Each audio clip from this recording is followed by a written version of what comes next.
An incredible story of survival from a man who survived a plane crash. Today, he, along with dozens of other trauma and burn survivors from UMC, gathering for a luncheon, and 8 News Now reporter Victoria Saha found it and celebrated their perseverance. A room full of survivors who went through the unthinkable to get here. One of them, 29-year-old Hugo Betancourt, who survived a plane crash back in September of 2019. I just remember, like, after the crash, waking a little bit, like if I was asleep or something. I just felt the heat and I saw, well, fire around.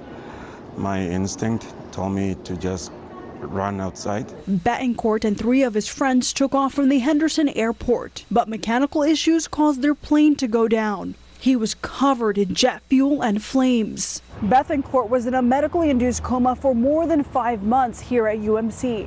By the time he woke up, it was a whole new world. They tell me, you know, there's this thing outside. It's called COVID.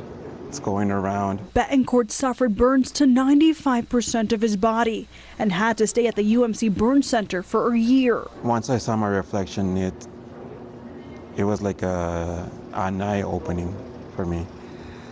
I thought I had just a few scratches on my head. It was just the beginning of his road to recovery. I couldn't close my eyes at one point. When I was sleeping with my eyes open because I just couldn't close. But they helped me. I'm told a big percentage of my skin was made in a laboratory. He made it a point to be present at the annual luncheon for UMC trauma and burn survivors, to show with strength and support it's possible to overcome the impossible. The warmness that I got from them, it just gave me more reason to be alive.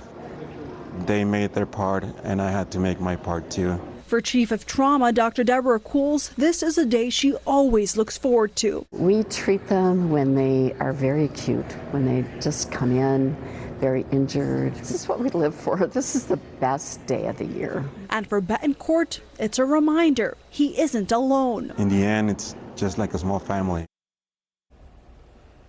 Now, 2 others died in that plane crash. Betancourt and one of his friends survived that crash. UMC is home to Nevada's only level 1 trauma center and verified burn center, providing the state's very highest level of care.